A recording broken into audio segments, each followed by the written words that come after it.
मैंने ये तो सुना था कि अंत में सब कुछ ठीक हो जाता है, लेकिन इस कहानी का कभी अंत ही नहीं हुआ। 2-3 साल पहले ऐसा कुछ हुआ जिसे मैं भूलकर अब आगे बढ़ चुकी थी। ना वो मेरी किस्मत में रहा और ना मेरी आंखों के सामने। कुछ टाइम के बाद मुझे भी अपने रहन सहन की आदत होने लगी और मैंने अपने आप को एक रूटीन में ढाल लिया। लेकिन कहते हैं ना कि जाने वाले को कोई रोक नहीं सकता, लेकिन सबसे खौफ वाली चीज़ ये है कि जो आने वाला है उसे भी कोई रोक नहीं सकता। मैंने अपनी किस्मत में हर उतार चढ़ाव को देखा, लेकिन ये कुछ ऐसा था जो सिर्फ पेनफुल नहीं था, फ्रस्ट्रेटिंग भी था, काफ़ी ज़्यादा फ्रस्ट्रेटिंग।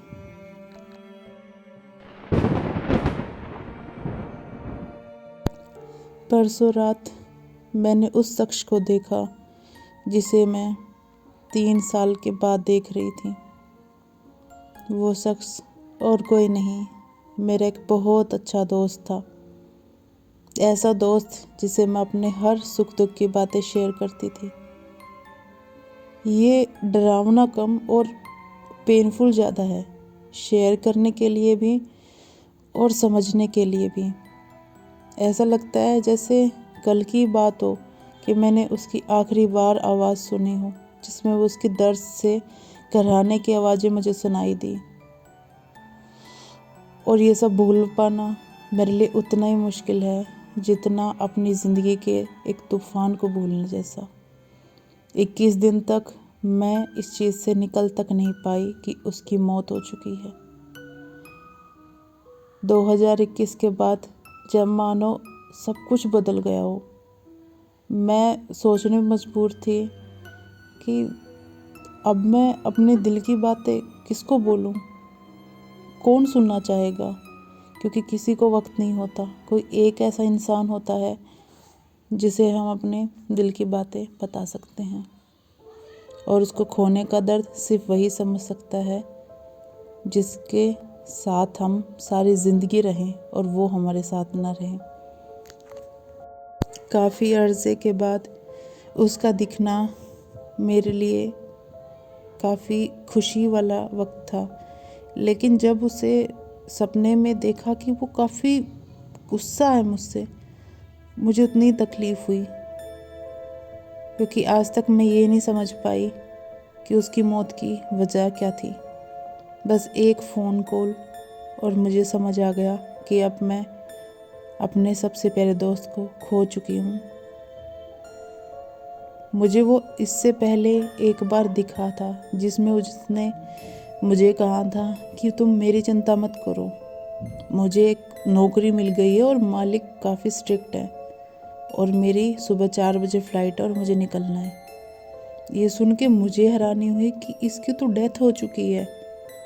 कौन सी ट्रेन, कहाँ जाना है, रात को 2 बजे आकर और सुबह 4 बजे चला जाना। मैं उससे सपने में सारी रात यही पूछती रही कि कहाँ चले गए थे, तुम्हारी डेथ हुई थी, वापस कैसे है। और उसने बस मुझे इतना बोला कि तुम खुश रहना। अब दोबारा उसके दिखने के बाद मुझे उसकी नाराज़गी बिल्कुल नहीं भा रही।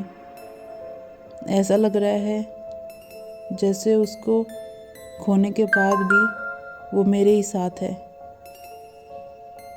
और सबसे ज़्यादा बुरा इस बात का कि कहीं ना कहीं आज भी मुझसे वो निराश है।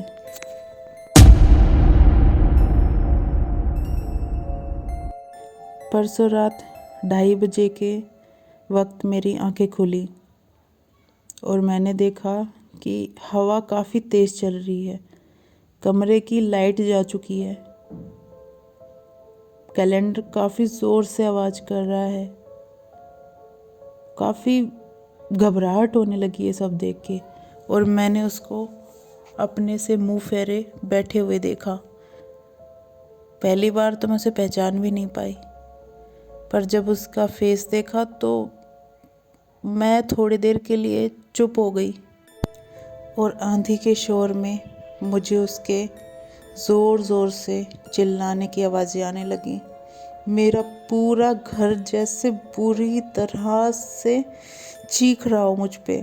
मैं इतना फ्रस्ट्रेशन में थी कि कुछ समझ नहीं पाई। और 3 दिन हो चुके हैं और अभी तक मेरे दिमाग में वही सीन चल रहा है।